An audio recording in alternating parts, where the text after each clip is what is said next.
Good morning. Welcome to the Fish House Nation podcast. As always, joined by Blake Tollefson. And today we've got a special guest. It's Joel Nelson from Joel Nelson Outdoors. And you probably see him in lots of other places out there. Joel, how are we doing today? Doing great. I had 9 degrees on the thermometer this morning. I was going to do this in the fish house, but the heater would have been roaring. I don't know if you'd have been hearing me, man. It's cold out. Ooh, yeah, you just hear that drone. Well, I mean, that's nice. I'm seeing on Ice Fishing Minnesota already lots of people putting little reports in on how they've got skim ice on all their little lakes right now. But I think it's supposed to be like in the 60s this weekend in the metro. So maybe those kind of things will start going away at least for a little while. But yeah, we're getting there. I mean, it's late October, or at least getting real close to late October. And, that Red Lake season probably isn't too far away. Yeah, definitely. That's usually the first one to go. It's interesting. That area is it's this big topographical depression, and that cold air sinks into that deep valley. And man alive, it just it seems to put on ice faster than just about anything, except for some of the North Dakota lakes, some of the Canadian places, obviously. But I'm hoping people in this little cold snap resist the urge to get out just past the bulrushes and snap a photo, and because they. Like you said, it's going to be 60s and 70s this weekend in places throughout the ice belt. That's probably not advised. So yeah, but everybody's got to be the first one out there. They got to be able to put that up on Facebook that they're out there ice fishing right now. Man, not with the wheelhouses. I take comfort and solace in community type interactions out on the ice with the wheelhouse. And that's what we're going to talk about today is kind of going in some places that maybe you don't have comfort and solace, and at least trying to get away from the crowd a little bit. That when that Red Lake season starts, there's going to be roads that are plowed. There's going to be kind of a general kind of area where you're going to see traffic, and that's going to be good. And it kind of gets people out where at least they can do some fishing. But there's a lot of lakes that simply don't have those roads, or even maybe you just want to get off that road and go fish somewhere where someone hasn't done that yet. And that's what we're going to talk about today. So just because those things don't exist doesn't mean that you can't go fishing with your wheelhouse. But why would you want to do that? Let's answer that question first, Joel. Why get off the beaten path? Why go somewhere where someone hasn't gone before? Over the years, Blake, I'm sure you can relate. You've got a camera down, you're fishing, maybe you're on some crappies or some bluegills, and you hear a distant truck either drive onto the ice or come past you, maybe too fast, but they're still at distance. And you hear that ka-doong, ka-doong, ka-doong underneath the ice.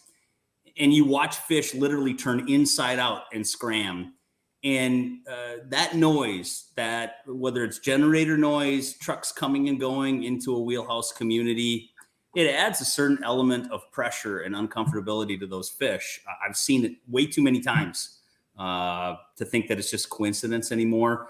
And so being on a different part of the lake where you can set up and you're probably not going to get disturbed with extra drilling. You probably won't get as disturbed with people rolling in on you constantly. There can be some real benefits to that. I think especially for walleyes and especially for shallower panfish, those two species, I can really just think of a lot of instances and times where getting to a different part of the lake really helped out. Yeah, just getting out there, kind of getting away the crowd. Blake, what do you got for Joel? So when you want off the beaten path, there's different things you need to take into account. What are some of those things that you're taking into account when you're leaving that road that's been plowed? And then how do those things differ for you hauling a wheelhouse versus just maybe a snowmobile or a four-wheeler and a portable? Yeah, it's a great question. It's a big question. I'll try to break it down as best I can. Yeah. When I got a wheelhouse, I literally had to relearn how to do this. You get good on a wheeler, you get good on a snowmobile, learning what you can get through and what you can't. But a truck is a different story. And then a truck towing a wheelhouse is another story yet. So I think it's one of those things where you need to get comfortable with your rig. And that starts with basically pulling off the beaten path near the access, right? And just kind of freewheeling a little bit for practice, right? Seeing what your truck travels like with the snow conditions for that day. And it can change day by day. it can also change within the day. I've seen times where fresh snow falls and it's really loose on slick ice and you get zero traction. Later that same day, I don't know if the snow has had time traction later that same day. So practice is really the start of it for me. Yeah, you got to do some practicing. The other thing that I've actually seen, and I'm sure you've seen it as well, is it's like one spot in the lake has that glare ice underneath the snow, and then you get out in another spot and it's great. I mean, you've got that kind of snow that's kind of bonded with the ice, and you got all kinds of traction. I think the other thing that people need to look at, it's something that I do, and I'm sure you do too. If I'm out cruising around and there's somewhere I want to go where there hasn't been, it's clear that there hasn't been house traffic, is just going out and checking the ice too. I'll just jump out and grab the auger and drill a few spots just to make sure there's a reason that there hasn't been houses there. No doubt about it. I fished near a reservoir system. I fished near areas that have springs, and I've seen some scary things over the last couple of years with spots opening up, water deflecting, up against a break and then pushing up against the bottom of the ice and forming weak and thin spots. And sometimes you're right. There's a reason why other people aren't out there. So drilling ahead, knowing that there's good ice, consistent ice, right? Consistent ice, and has been for some time, really makes it easier to freewheel across the open ice. And even when you're on places like Mille Lacs, Upper Red, where there's feet of ice at times, and you're really confident in the thickness of ice, you can always run into crazy snowbanks, pressure ridges.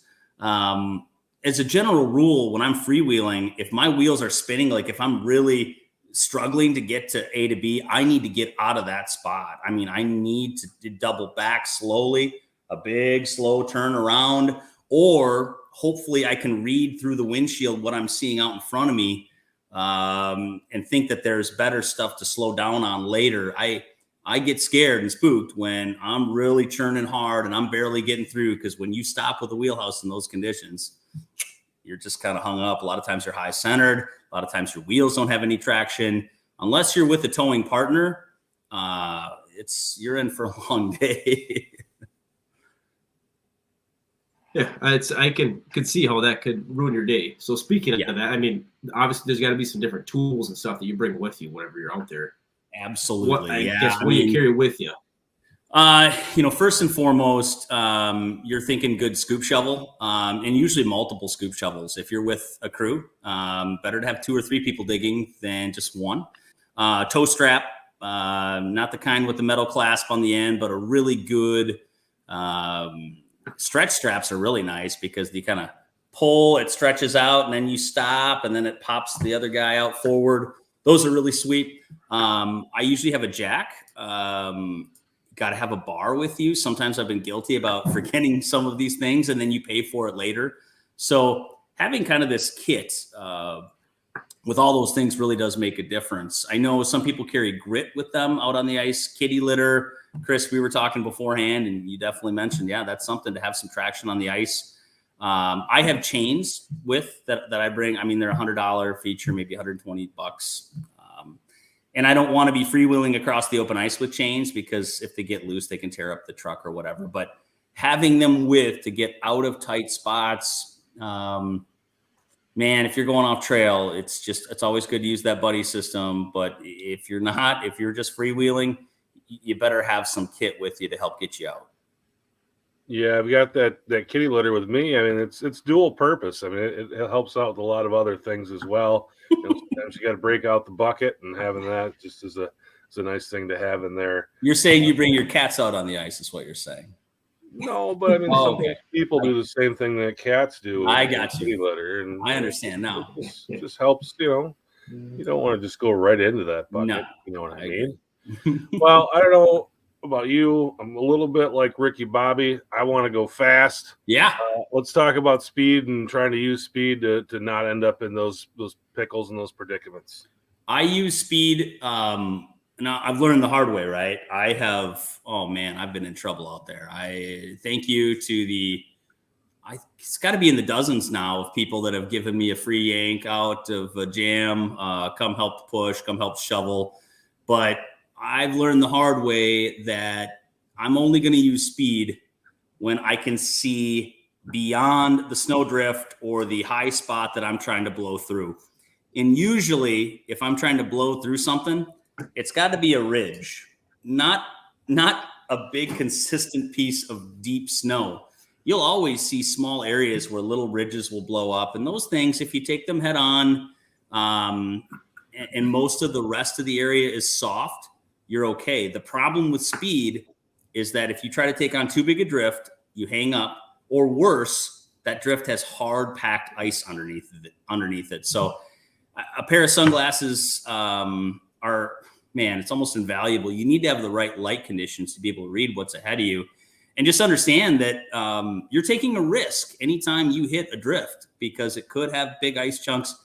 Heck, it could be a pressure ridge in some of these larger lakes. So the equipment we use is really expensive. And if you're not comfortable doing that, you can stick to the beaten path and be just fine. But I'm talking about a lot of smaller lakes where pressure ridges don't form.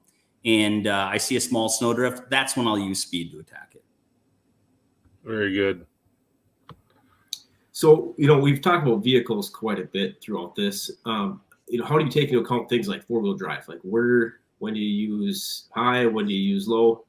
Yeah. Most of the time 4 high in my vehicles, it's been all you need and then some. The 4 low, if I'm really trying to keep those wheels from spinning, I'll get in some kind of hardened or packed slush situations where it's nice to keep it in 4 low just to keep a real even smooth motion if it's inconsistent. Sometimes in 4 high, it wants to get those wheels to spin if you hit the gas too hard. So 4 low can be beneficial for that, but I use 4 high a lot. If your truck has differential lock, that can be really beneficial to keeping those rear wheels from spinning with the axle fully locked.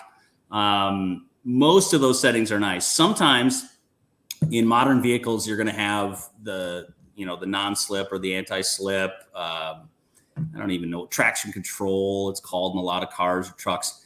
I take that traction control off because I don't ever want to, as I'm heading into a snowdrift, have my truck electronically control my ability to react when I hit these snowbanks. So yeah, quite frequently I'll turn that off and just monitor that and make sure I'm good to go every time I'm in those kind of freewheeling situations. Yeah, and if you ever want to do a burnout on a country road, you won't be able to do it with the traction control. You know the deal, right? Probably something that you do often is to. No, I've never done that. We're starting a few comments here. Dave asks with the proverbial, we have ponds freezing already here. Dave, good morning. Thanks for watching. And Ken Gergen actually brings up a really good point. We talked about why you would go off the beaten path and why you go out and explore, and it was to get away from people. And Ken says, hey, the best way to get away from people is go fishing when other people aren't fishing. He likes to go during the week. I think that's another really good strategy that keeps your truck out of snowbanks. I think I know Ken, and Ken's right on the money. When you're fishing midweek, that's obviously some of the best ways to stay away from people. And you also have to beware when you cut a new path into somewhere, you might just be inviting a whole crew of people down your trail. So I've seen some hijinks out there, man. I've seen people come, they do a couple loop-de-loos or whatever and look like they're stranding themselves, and then they drive out on the other end of it. And sometimes a little bit of chicanery out on the open ice isn't a bad idea. I love it when you have Joel Nelson on the show and he uses words like chicanery. I don't even know if that's the right usage of that word. I think it is. I think you're spot on with it.